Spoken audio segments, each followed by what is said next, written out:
tua palavra é luz no meu caminho, luz no meu caminho, meu Deus. Tua palavra é luz no meu caminho. Estimados irmãos e irmãs, que bom nos encontrarmos mais um domingo, dia do Senhor, e podermos estarmos meditando, rezando os textos da Sagrada Liturgia da Palavra deste sexto domingo do tempo comum.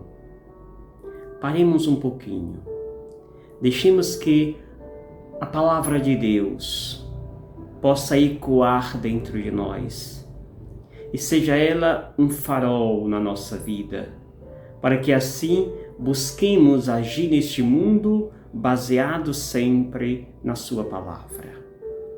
É sempre bom as nossas ações estarem recheadas da palavra de Deus. Te convido, sempre que você receber este meu material de áudios ao longo da semana e esses vídeos aos domingos, que você possa deixar seu comentário. Se não é inscrito, se inscreva no canal, deixe seu like. É muito importante você clicar no dedinho positivo, porque assim a plataforma entende que esse material, esse conteúdo está sendo bem recebido. Por isso, deixe sempre seu like. Sempre que você receber no WhatsApp, clique embaixo no endereçozinho azul e que te leva ao canal do YouTube. Lá você se inscreve, deixa seu like e nos ajuda, tá bom? Cresçamos a nossa família e façamos com que a palavra de Deus chegue a quem realmente precisa. Hoje, neste sexto domingo do tempo comum, nós temos como leitura primeira o profeta Jeremias, capítulo 17, a partir do versículo 5, onde mostra duas chamadas de atenção. A primeira, ele vai dizer: maldito o homem que confia no homem, faz consistir sua força na carne humana. Este que assim vive, que coloca a sua esperança, que coloca a sua confiança neste mundo, nas realidades políticas, sociais que muitas vezes são nefastas nessa realidade que nós vivemos, o resultado, o fruto que colhem simplesmente não conseguirá ver a floração. Ou seja, não teremos força, não seremos felizes quando nossa esperança está simplesmente nas coisas deste mundo, nos homens que nos rodeiam. Por outro lado, diz o profeta que bendito o homem que confia no Senhor, cuja esperança é o Senhor. Este merece aplauso, merece exaltação, merece o nosso respeito, diz o profeta. E o fruto deste, que assim se comporta, que coloca toda a sua vida, inclina todo o seu ser para Deus, o fruto deste, o resultado é que nunca deixará de dar fruto. Será como aquela árvore plantada à beira do lago, onde suas raízes sempre correm para o lago, e esta não se torna ameaçada com a chegada do verão. Estimados irmãos e irmãs, em quem colocamos nossa confiança? Em Deus ou nas realidades mundanas que aí está? Na política, nessa polarização infernal que está no Brasil? Em quem colocamos a esperança? Precisamos que seja em Deus, porque é Ele a força, a luz, o fruto da nossa busca. O evangelho que nós meditamos nesse dia é o evangelho de Lucas, capítulo 6, versículos 17, depois do 20 ao 26, que diz: naquele tempo, Jesus desceu da montanha com os discípulos e parou num lugar plano. Ali estavam muitos dos seus discípulos e grande multidão de gente de toda a Judeia e de Jerusalém, do litoral, de Tiro e de Sidônia. E levantando os olhos para os seus discípulos, disse: Bem-aventurados vós, os pobres, porque vosso é o reino de Deus. Bem-aventurados vós, que agora tendes fome, porque sereis saciados. Bem-aventurados vós, que agora chorais, porque havereis de rir. Bem-aventurados sereis quando os homens vos odiarem, vos expulsarem, vos insultarem e amaldiçoarem vosso nome por causa do Filho do Homem. Alegrai-vos nesse dia e exultai, pois será grande a vossa recompensa no céu. Porque assim que os antepassados deles tratavam os profetas. Mas ai de vós, ricos, porque já tendes vossa consolação. Ai de vós que agora tendes fartura, porque passareis fome.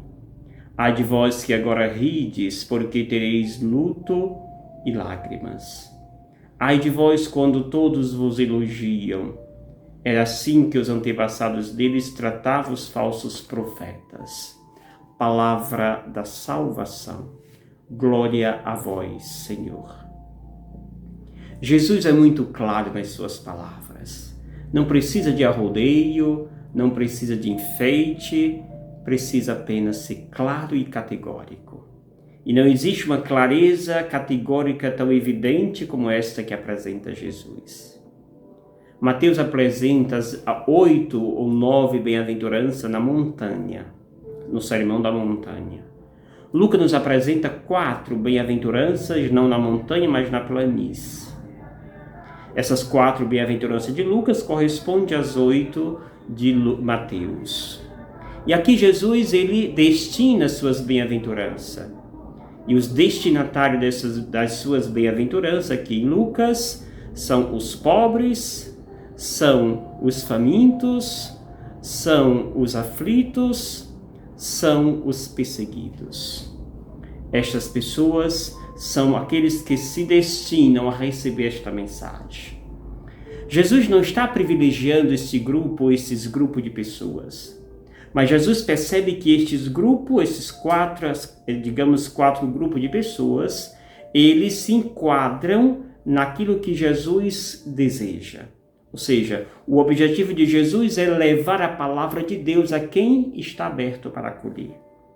E nesse aspecto, quem se enquadra neste momento para receber e acolher a mensagem de Jesus são os pobres, são os que têm fome, são aqueles que choram, os aflitos, são aqueles que são perseguidos. Estes se encaixam naqueles que procuram Jesus. Ou seja, são pessoas que estão abertas, são pessoas que sentem-se necessidade de abrir-se à palavra de Deus, de deixar ser transformado pela mensagem de Jesus.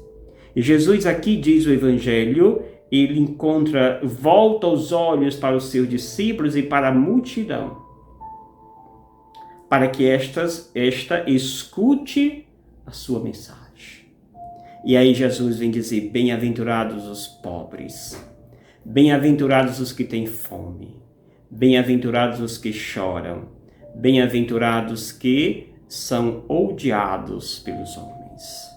Caríssimos, é claro que esta lógica parece ilógica.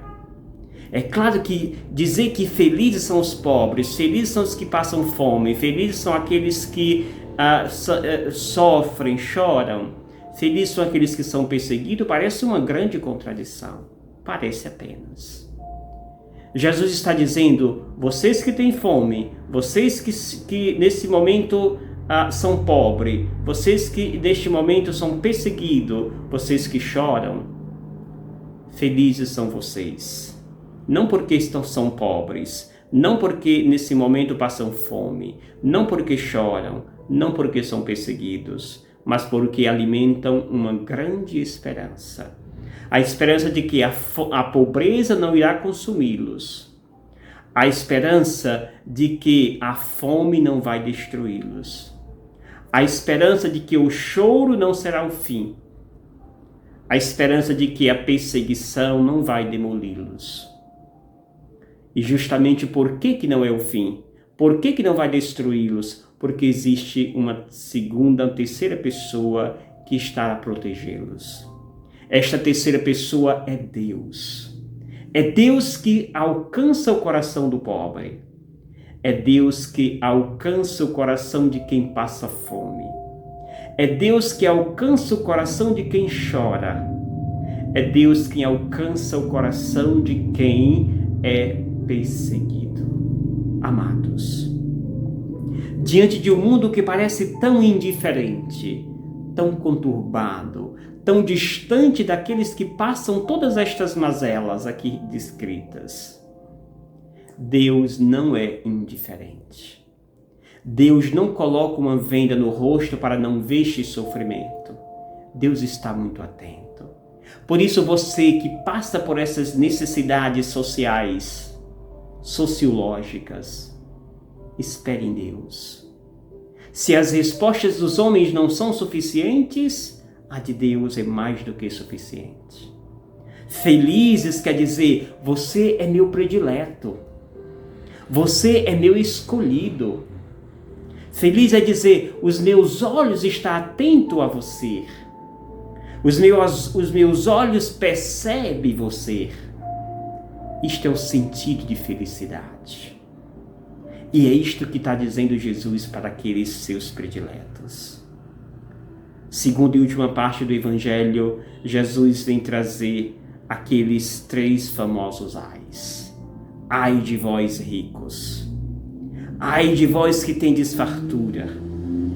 Ai de vós que agora rides.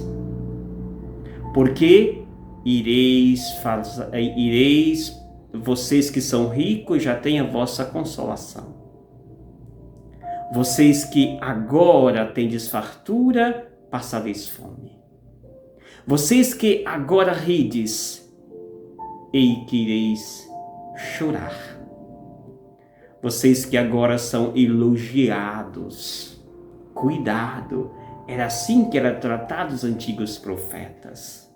Sim, Jesus não está condenando essas categorias de pessoas.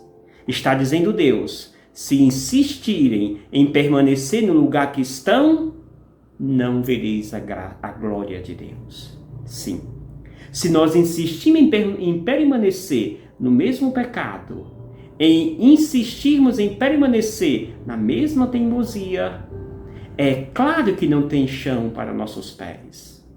É claro que não pode ter à nossa espera a glória de Deus. Deus está dizendo, abra os olhos. É hora de acordar. É hora de reconhecer a dignidade do teu irmão. É hora de viver a graça da partilha, algo tão caro aos dias presentes.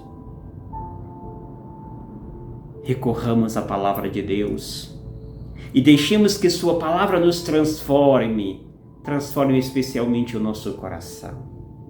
É somente assim que nós daremos passo, saindo dessa ameaça dos ais, ai de vós, para os bem-aventurados.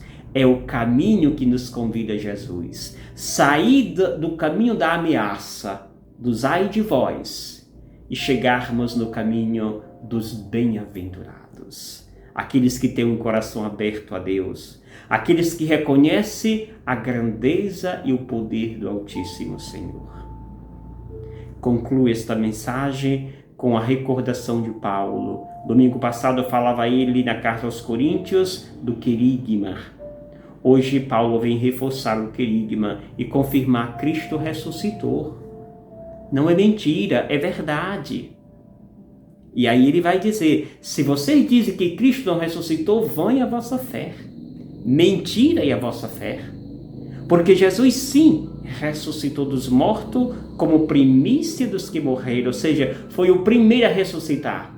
E se ele ressuscitou, como ele, todos nós ressuscitaremos. Alimente essa certeza. Não é uma ideia, é uma verdade concreta. Jesus ressuscitou. Tenha você uma semana cheia de luz, com a presença de Deus na sua vida. E faça esse caminho de volta. Sai do caminho dos ais e chegue no caminho das bem-aventuranças, dos felizes, dos bem-aventurados. Que o Senhor te abençoe Em nome do Pai, do Filho e do Espírito Santo. Amém. Gratidão. Obrigado, Senhor, porque és meu amigo, porque sempre comigo tu estás a falar.